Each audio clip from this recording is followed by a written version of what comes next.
Rebecca. I am honored to have been chosen to present at your annual meeting at the Child Abuse and Neglect Prevention Board. It is truly a pleasure to be here today and to be able to talk to you all. I would like to start off by acknowledging that we are on the land of Native peoples and to respect the inherent sovereignty of the 12 First Nations of Wisconsin, on which we will be learning and working today.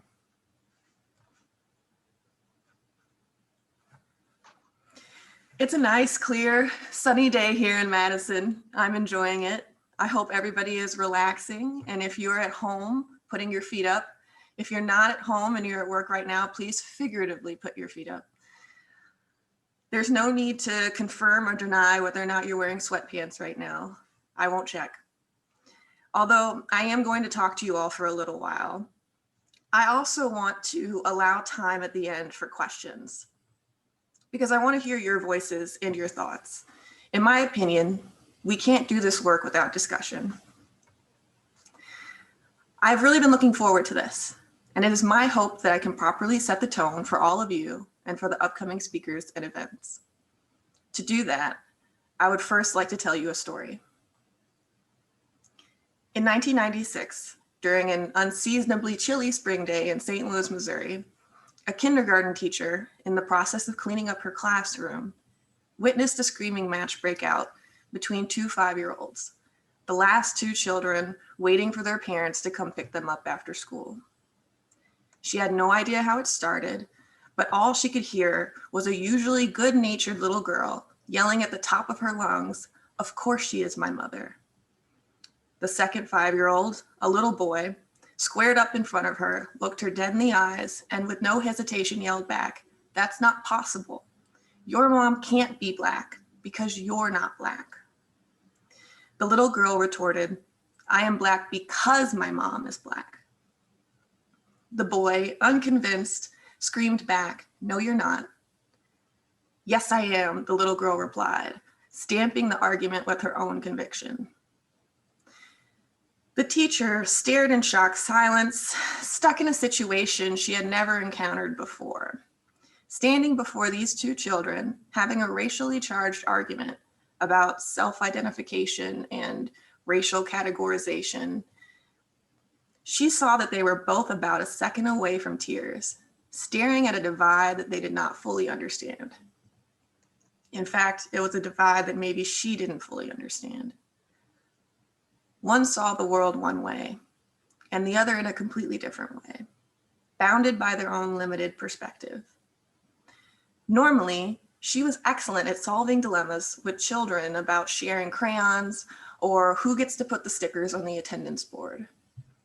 But this one, there was a lot more than hurt feelings at stake behind these high-pitched fighting words. In a moment of seeming serendipity, the little girl's mother walked in. This mother was one of the most active moms at the school and had become a beacon of helpfulness and kindness.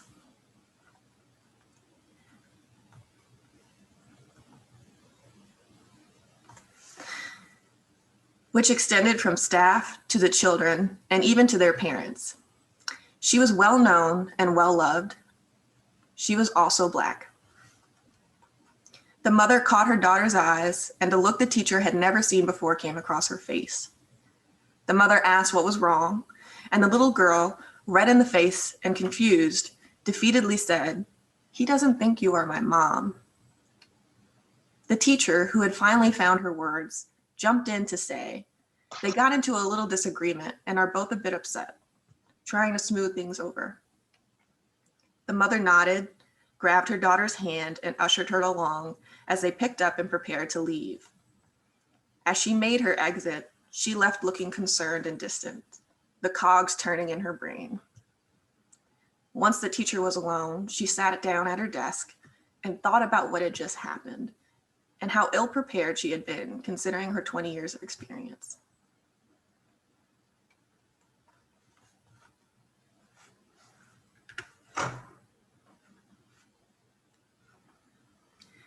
That little red-faced yelling girl was me.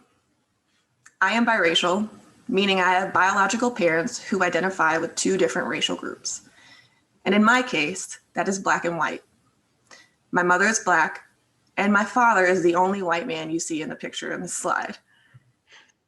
As I have gotten older, I get it now. But in 1996, I could not believe that this little boy did not associate me with my mother. In my eyes, my mother was amazing, and this boy, who I did not normally interact with, had insulted me by drawing a boundary between us, especially one drawn by skin tone. But what really stuck with me to this day is that the teacher whom I trusted hovered over those two yelling children, frozen, and did not interject. Or should I say, didn't know how to interject. I don't blame her, but it has always interested me that in this moment, two children were able to accidentally expose a very real gap in her knowledge. I want to start by saying with 100% sincerity that I am impressed by the results of the survey that you all filled out during registration. The survey asked how comfortable you were talking about race, and 89% of you reported you were moderately to very comfortable talking about race generally. Another 81% of you reported you were comfortable talking with the families you serve about race. I appreciate everyone's confidence, and I really am curious as to the thoughts behind what makes people comfortable or uncomfortable around race. But I have to admit, I might have set you all up with a trick question. Because as comfortable as you feel you are, how often do these conversations happen, and with whom? To what degree? These are a lot of important follow-up questions, and I want us to continue to move through this session and consider these questions and reflect on them. I challenge you here because I know talking about race makes me uncomfortable every day, and it's what I do for a living. And that's not a bad thing. My goal today is to unpack why I find discomfort in talking about race and why maybe you should too. First and foremost, I've been tasked with discussing racial milestones with you all today. And I wish that I could tell you that there was a neat timeline where everything happened in a very specific order. However, so much of what we know about how children develop racial identity is also dependent on so many different other factors. However, I have tried to put together what we do know and what we are starting to understand. And because you are all in fields where you will want to apply what you learn, I also want to share with you ways to support these milestones and how families are approaching racial identity development. Whenever someone indicates to me that young children do not think about or understand race, I think about that story I just told you all. How in between learning how to count and figuring out how to color in the lines, the color that was bleeding outside of the lines was my own. Race was relevant to me at a very young age, and the more I witnessed it, the more questions I asked about it, and the more my family began to talk to me about it. At that young age, I had already started to notice the way that race plays out differently between individuals, or how differently raced people applied their understanding to me or others. Why my mother would not let my sister and I touch anything or put our hands in our pockets in a store. Why people stared at our family in restaurants. And why my grandfather, with his darker skin tone, was nervous to drive alone with the two light-skinned, curly-headed girls in his car. But these experiences aren't specific to me. In fact, discomfort with race starts early for just about everyone.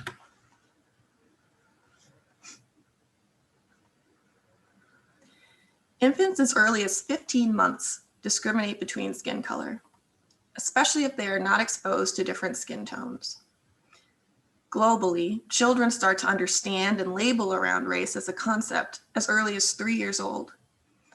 Are babies and toddlers racist and prejudiced? No, not really. Children that young do not have a full concept of race, stereotypes, and discriminations in the same way that we do. They are thinking in terms of familiarity. They might get wary or upset by people wearing glasses. That's because they're distrustful of difference, not because glasses mean anything in particular to them. But their behaviors can be discriminatory. They just don't have the reasonings as to why yet. They don't know the history. They definitely don't understand the continued impacts of white supremacy. And this is where paths start to diverge. White kids don't get confronted with their race as early as their racially marginalized counterparts, nor are they asked to be empathetic to the races of others nearly as often. Most obviously because they're part of the majority race, but also because the silence that they are afforded around racial conversations. Dr. Doolin Ketta found that race becomes relevant to children of color sooner than white children and can lead to lowered self-esteem as early as 7 years old.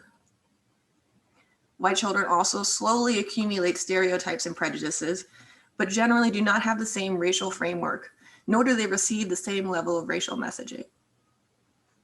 They're not asked to examine race either within themselves or in greater society in the same way or to the same degree as children of color. Black, Indigenous, and POC children end up having to do much more meaning making around their race, as well as the majority race, much earlier. Adolescence, usually defined as anywhere between 13 and 20, is the period of time where most researchers focus their racial research. That's because this is when youth really start to explore and negotiate their racial identities in abstract ways. Adolescents of color are struggling with what it means to be part of a marginalized racial group in society. This is also when the impacts of white supremacy become more intentional and insidious for all adolescent racial groups. Now, I don't want to make learning about race and ethnicity sound all bad. My mother and I bonded over Alvin Ailey, Katherine Dunham, Gregory Hines, and other Black dancers and choreographers growing up. My father told my sister and I about how his grandparents were immigrants and shared with us his family's 18th century German heirlooms. My grandfather told me stories about being the first Black graduate of his university to receive a prestigious mathematics honor. These things were not always framed around race and ethnicity, but they were greatly intertwined. Yet behind most of these wonderful stories are still uncomfortable truths. Why were my great-grandparents looking for a better life? Because they were facing persecution and poverty from their home country. Why was my grandfather the first Black man to receive an honor at a university that had existed for over 100 years? Because they had just recently started letting Black people into the university, and because he had to fight harder than every other student to get a perfect score so that they could not deny him that prestige. And I am grateful for these hugely influential people in my life giving me the full story, because it made me appreciate it even more. This is where families can influence the impact of race on their children's development. Specifically, parents of children in marginalized racial groups have developed strategies to control the racial messages that their children receive that can help mitigate possible negative impacts of a racialized society. Let's talk a little bit about some of the different factors that influence racial identity development. Although I am a researcher now, I worked at nonprofit organizations in varying roles for years. So when I started to do racial research, I immediately began to lean into more practical pursuits. One of these forms of research that blends the theoretical and the practical very well is the concept of ethnic racial socialization. I know it's a mouthful. It is often called ERS for short. ERS is a reputable theory on how parents transmit information about racial or ethnic identity to their children. One important part of ERS is the very specific racial messaging that parents provide in a variety of ways, including through specific discussion of the topics.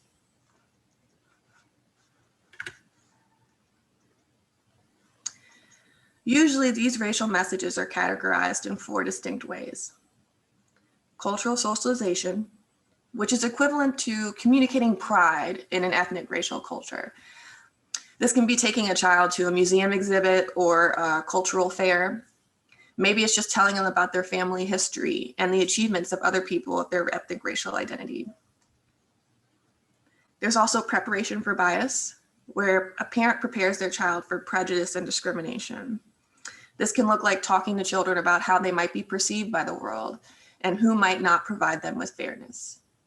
This can look like parents teaching their children about how to approach institutions such as school or law enforcement as a Black and brown person.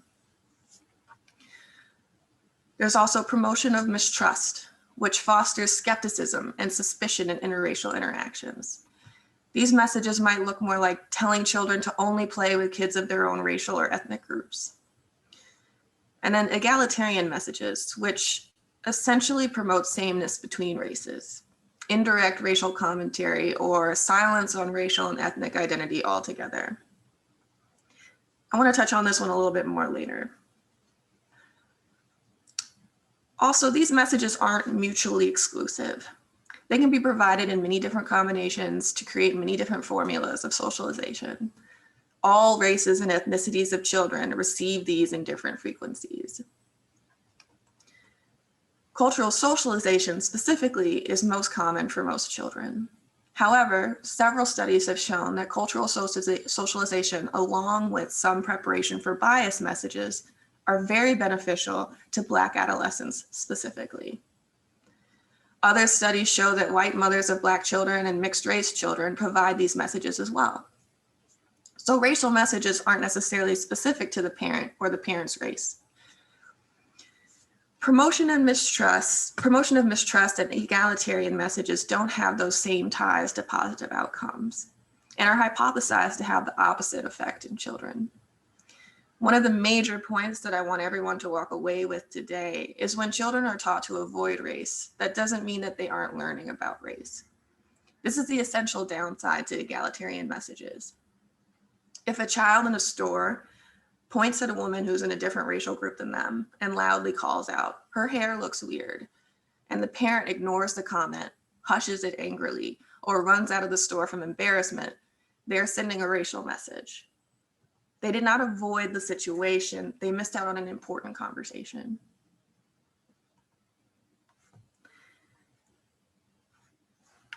An individual that I interviewed for my research spoke to me once about an incident involving their very young biracial child, who was the only Black boy in their entire school.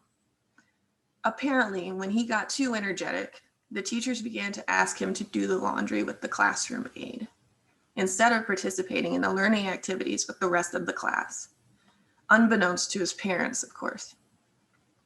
This was not something that was done normally in the school. And sometimes they would also ask this little boy to wear a heavy backpack throughout the day, usually a method reserved for children who have been diagnosed with autism. He was not autistic, nor did he have need for special education, and he had been tested for any learning or behavioral disorders. The mother was concerned about this. She said she hopes that he doesn't remember these experiences. When the school was confronted by the mother about the inappropriateness of these actions, by the only Black identifying woman at the school, the administrator said, "We're not treating you people any differently than anyone else." They believed that they weren't treating them differently and that they were not looking at race, and therefore their actions could not be inappropriate or racist. As you can see from the quotes on this slide, this is an upsetting experience for this Black mom. When I asked the mother further questions, the mother was concerned about the next 13 years of schooling for her goofy, outgoing dude. I asked her what she thought about the future for her son, and she expressed how she is going to have to change her racial messages to prepare him for bias, which she hadn't expected to do so young and with such urgency. However, these experiences with the school have made her concerned that institutions won't be receptive to her family, and that their unique position in non-diverse spaces is going to be a threat to them. As a working mom, because she doesn't know what is going on during the school day, and she can't always protect him from possibly harmful actions that he may or may not be centered around his race. So she has begun to urge him to protect himself.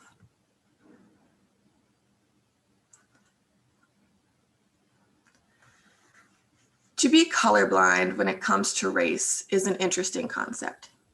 Colorblindness in reality is the inability to distinguish between shades of red and green.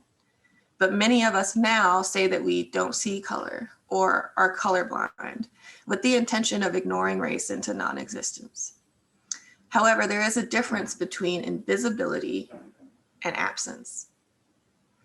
Where absence means something is not there, invisibility means something is there and unseen.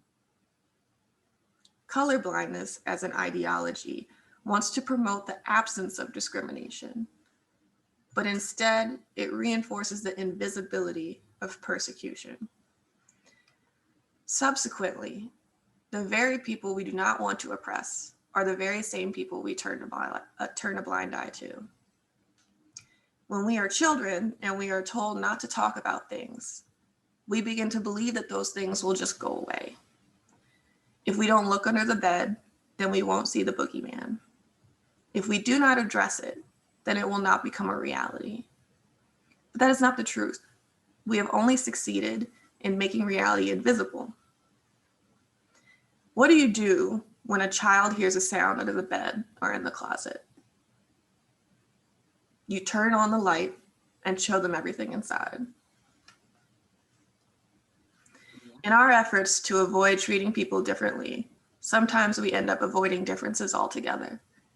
If colorblindness works, why do children who don't identify as white internalize racial stereotypes at young ages before fully comprehending the concept of race?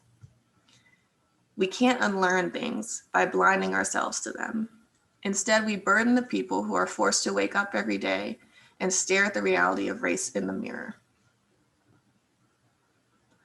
The mom I just spoke of was concerned about the treatment of her child, which was very different from the other children in the school.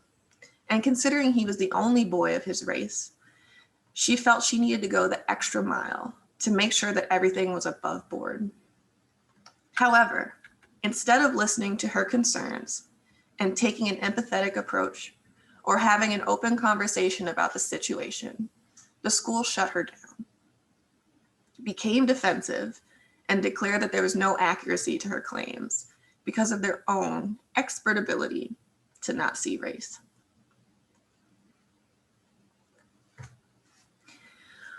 When I was 10 years old, I really got into fishing. I loved the quiet and peacefulness and the methodical work that it required. My father was eager to take me to get all the supplies that I needed, remembering fishing as a little boy himself. My mother did not understand the fascination, but she supported my interest in it, as she always does. My father was very excited to take me to a famous local fishing store on the historically white south side of St. Louis. When we walked in, we were greeted with friendliness and offers of help. My father and I left with arms full of supplies and fact sheets. When I needed a refill of those same supplies a few months later, and my father could not take me, my mother hesitantly agreed to do so in his stead. Even as young as I was, I noticed the difference in reception. Pure silence as we walked through the door. No assistance, no friendliness, just quiet. Just eyes watching. I went to the section that had what I needed, eager to show my mother the different funny-looking lures, but I could tell she was uncomfortable, and I could tell that there was someone down the aisle keeping an eye on us. Eventually, my mom shakily told me we would not be able to get anything today and that we had to leave. I did not question the unfamiliar edge to her voice, and we left without purchasing anything. In the car, my mother tried to explain to me what had happened and why she did not want to spend her money there. As a child, I remember trying to understand, not fully grasping all of the implications, but wholly understanding that something unfair had just happened. Not all racial messages are verbal. Some messages are behavioral in nature, such as code switching, which is where individuals must transition their behavior, their speech, and appearance from their native culture to the culture of the majority. There's also something called vicarious discrimination. Vicarious discrimination is when individuals are exposed to indirect discrimination experienced by someone close to them. In the case of children, this is often their parents and guardians. Studies within the last few years have shown that children and youth witness discrimination differently than those of previous generations. According to a 2020 study, Black teenagers experience an average of 5 incidences of discrimination a day. Most of these experiences are online, through social media, video games, and communication apps. And of the offline and online experiences, many are vicarious, meaning teenagers and adolescents are seeing what others post and discuss online, scrolling through the comment sections, and that these discussions are impacting them enough that they remember and are able to report out on them. A study by Eileen Condon in 2019 found that young children between the ages of 4 to 9, whose mothers had more experiences of discrimination, showed higher levels of toxic stress from testing their saliva. Although this data is not causal, it gives us pause and provides more food for thought. That mothers who had fewer experiences of racial discrimination had children with lower stress levels, and vice versa. All this to say, race does not exist in a vacuum. Race interacts with many other factors of our existence that create very different experiences across groups and within them. This is what is called intersectionality. Intersectionality is a concept created by Kimberly Crenshaw, a lawyer who found that defending Black women posed specific challenges and would become tricky as many anti-discrimination laws were used to protect either a racial group or a gender identity, but found that there were huge gaps in coverage for anyone who shared both of those identities. Some of you may be familiar with the term, and some of you may not. But intersectionality is defined as the interconnected social categorizations, such as race, class, and gender, and the overlap of systemic discrimination or disadvantage. How the sum of parts culminate into the whole of the discrimination and the marginalized groups that the marginalized groups face. Gender and racial identity can interact to have differing effects, including how mothers and fathers talk to sons and daughters about race and the content of those conversations. Parents talk about the differences between talking with their boys and girls and how their concerns varied. Some findings show that girls might get more messages of pride and boys might get more messages to prepare them for bias. From the research that exists so far, including my own, some parents have more concerns around safety raising Black and brown boys than Black and brown girls. Some research featuring biracial or transracially adopted women recounts many stories where young women who are out with their fathers are assumed to be their father's mistresses before they are assumed to be their father's daughters. Some parents try to match gender when they talk about certain racial topics, whereas others try to match race. Some are able to conveniently match both. Additionally, not all race relations are just Black and white, or white and any other race for that matter. Just because I understand a lot about being a Black and white mixed race woman doesn't mean I understand what it means to be Afro-Latina or first generation Hmong American. There are a variety of racial interactions that happen that don't include any of my identities. Moving to Wisconsin specifically meant that I had to take a step back and learn about the tribal lands and nations. I tried to do a lot of that work on my own, but when people were willing to correct me, I had to be open to being wrong, being uncomfortable, and acknowledging that there were gaps in my knowledge. And that can be hard for me. But a lot of the work that we have to do when it comes to addressing and talking about race is not about educating others, but being open to educating ourselves and choosing to take on some of the discomfort that others have to face. As a quick point of reflection, when you say you're comfortable talking about race, do you include talking to a Black woman about anti-Asian sentiments towards their coworker? What about talking to a young white woman with Down syndrome about a racially insensitive word that she insists on using? Do you feel like you can say something in that situation? What do you say?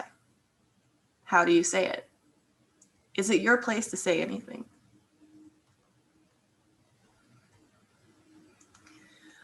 It's okay to struggle with those questions.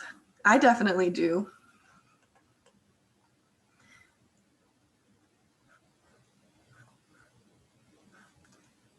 As Becky mentioned, I specifically study multiracial identity in families. I like to call my research me-search, affectionately. Just a quick note on some confusing terminology that you all probably hear often and sometimes interchangeably. Monoracial identity is someone who identifies with one racial group. So I'm Black or I'm white, etc. Biracial or biethnic is having two racial or ethnic identities. And multiracial or multiethnic is having two or more racial or ethnic identities. Sometimes these identities are colloquially identified as mixed, or it can be common in places with lots of immigration, colonization, or cultural mixing.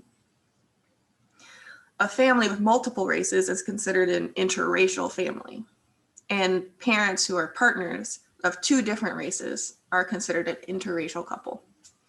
Think Prince Harry and Meghan Markle. Transracial families usually indicate adoptive families with different races. And finally, multicultural is much more expansive and can include all of these different family types.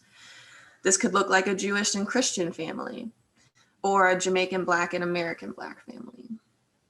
Either way, a lot of these descriptors can be combined in one single family union. I specifically study biracial and multiracial children in monoracial and interracial families. This can sometimes include transracially adopted families, and all of these families might consider themselves multicultural. I'm interested in how these identities are navigated and chosen. Some research shows that biracial and multiracial individuals can hold more flexible racial identities than their monoracial counterparts. But a lot of multiracial individuals don't even identify as multiracial and don't find the same flexibility. Other research shows that biracial individuals get just as much, if not more, uncomfortable in different racialized scenarios. A lot of studies have also found that the way a biracial individual looks or their phenotype doesn't predict their racial identity. So what is influencing racial identity in these children? I aim to get a better understanding of this by looking at the family context and the racial messages biracial and multiracial children are presented. Multiracial research is still finding its legs, and so there are a lot of gaps. However, we are making some headway in looking at racial socialization. Unfortunately, ERS messaging research samples are pretty limited to adults trying to recall messages from their childhood, white mothers reporting what they tell their mixed race children, and monoracial adolescents reporting their racial messages. And in the cases where multiracial research is with children using ERS messaging, it often is not done in the context of other racial identities. So it's hard for us to compare any possible differences or similarities. Our research also tends to focus on the Black-white dichotomy of race and leaves out multiracial individuals who are dual minority, and the impact of fathers is often left out of family research entirely. My research adds to the current knowledge by examining ERS messaging among younger kids, centering the experience of Black parent-child relationships by including both Black monoracial and Black multiracial elementary age children, and incorporating father perspectives. The hope is that I will be including understudied groups and contributing to our knowledge of how children come to understand race.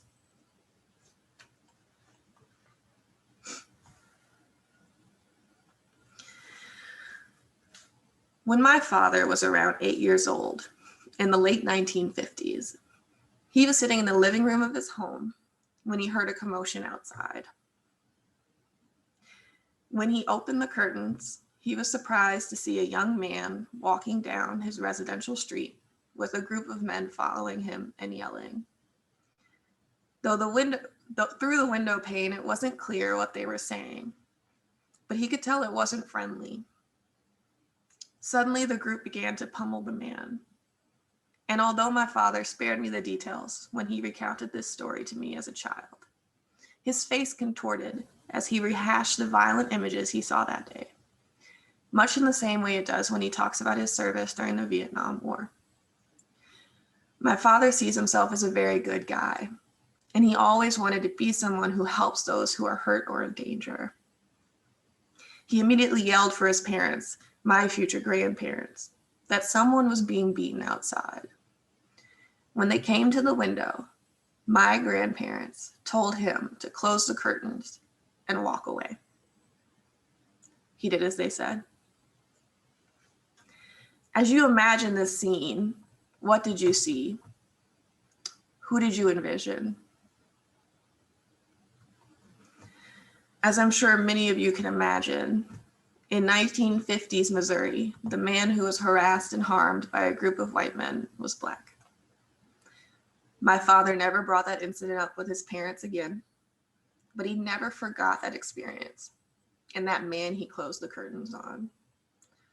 On that day, my father learned a deep racial lesson, and then he was asked to ignore it. He felt guilt as a young boy, and then later on, as a grown man, for turning a blind eye. Going back to the survey, I want to check in with you all again. We're going to put out another poll, and I want to know more about your thoughts. These polls are anonymous, so please take a second to reflect and answer truthfully. Do you ever choose to participate in racial conversations that make you uncomfortable?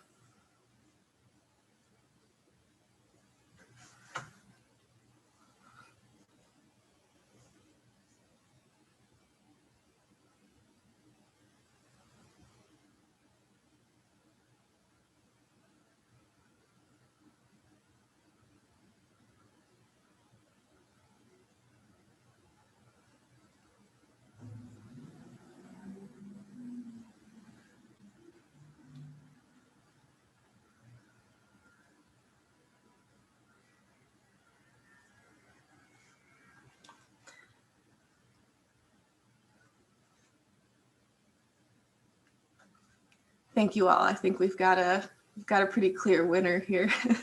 Sometimes we participate in racial conversations that make us uncomfortable. I see a few of you have been very honest and said never or all the time. I think if I self-reflect, I was probably closer to the never end before I started doing this work, before I started working at nonprofits with families. I think that never was not so much that I didn't want to participate, but that I didn't know how. Not so much that I was afraid, but more that I was nervous. I think that people who participate all the time are to be applauded, because even I can't say that I do it all the time. There are moments where I think, am I the right person to do this? Should I interject right here? Is this my place? Do I know enough to say something? I will say that I do think I've gotten to the point where I regularly try to have these conversations. I even address my own dad.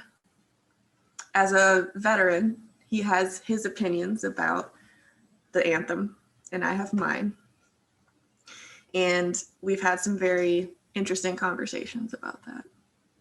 And I don't know that he's ever been convinced, but these conversations are important. And it's good practice for me, as someone who's studying racial research, to be able to talk about this and to be able to bring that discussion up. I think if we can all get a little bit from sometimes to regularly, that could be pretty good. Because there's a lot of individuals who have to have these discussions all the time. Thank you all for sharing. I really appreciate your honesty. So I want to get into some practical ways to talk about race with children and families. And that might provide all of us with a little bit more confidence. For those of you attending the workshop with me later, we will talk about this more in depth. But for now, I want to touch on a few really important takeaways. First of all, media is an amazing way to talk to kids about race and to talk to families about race. This includes games, television, movies, and books. It can include news articles or current issues. It can take so much work off of those providing racial messages to children. Families can be proactive by providing media that demonstrates diversity and is created for the very purpose of introducing children to differences in identity. The easiest way to do this is to ask open questions about the different ways that people look, act, and speak. All you have to do is draw on the observations that a child is already making. What do you see about the little girl in this book? What do you notice about the little boy in this movie? You don't have to try to be an expert on every identity or culture. I would fail a cultural competency test. But you can let children know that differences are okay. You can ask them about why people look different and how great it is that we all have differences. You can point out unique features of characters and make them relatable instead of making them scary or alienating. My personal favorite way to bring up race, culture, and identity with children is through children's books.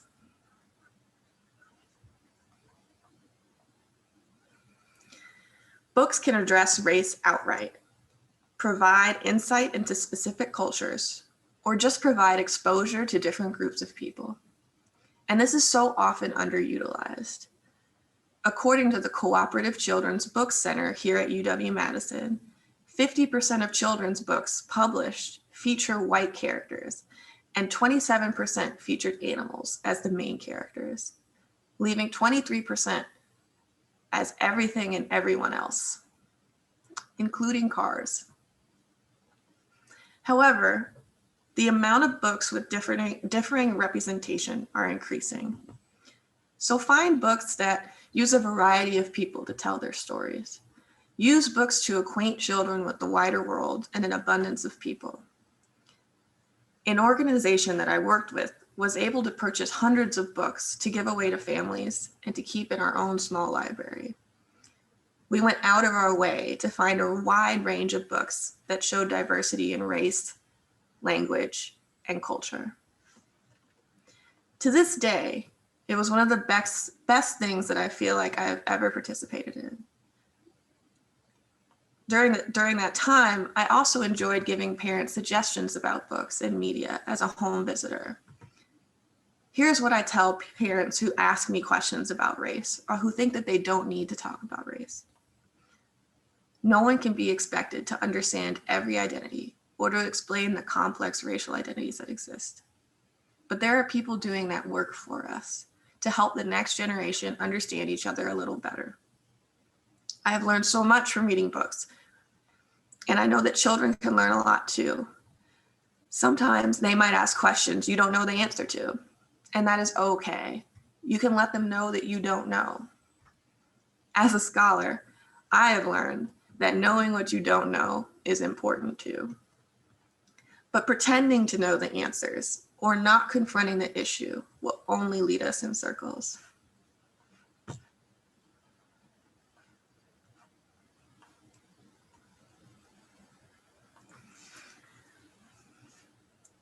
There is value in discomfort. Some of you listening right now know this discomfort all too well. Due to my own identity, talking about race is not a choice. It is a constant reality.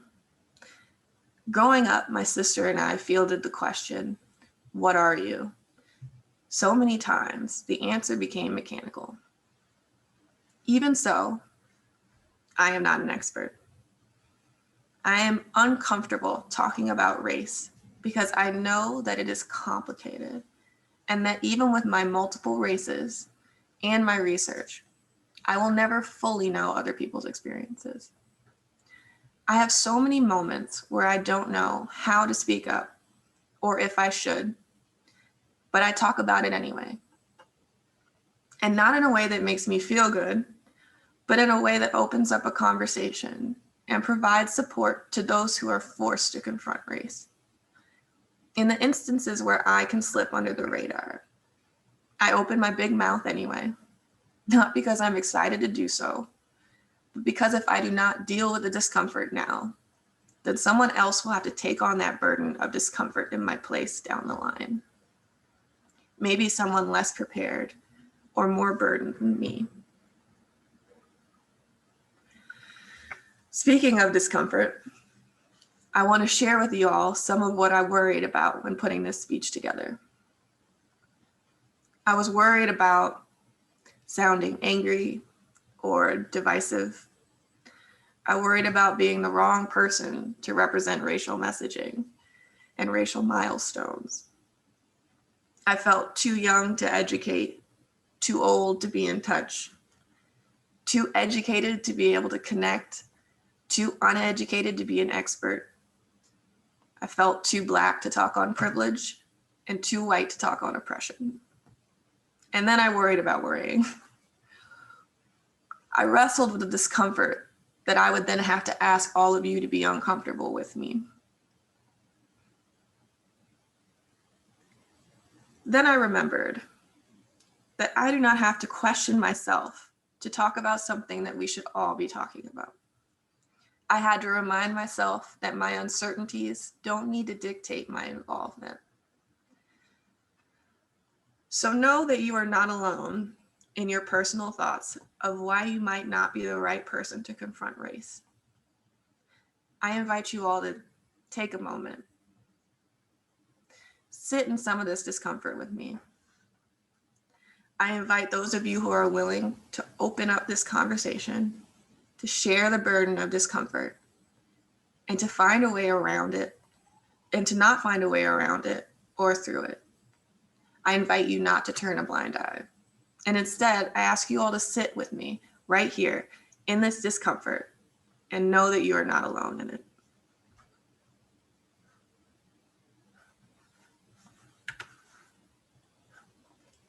Thank you all so much for having me today, and I look forward to hearing from you all.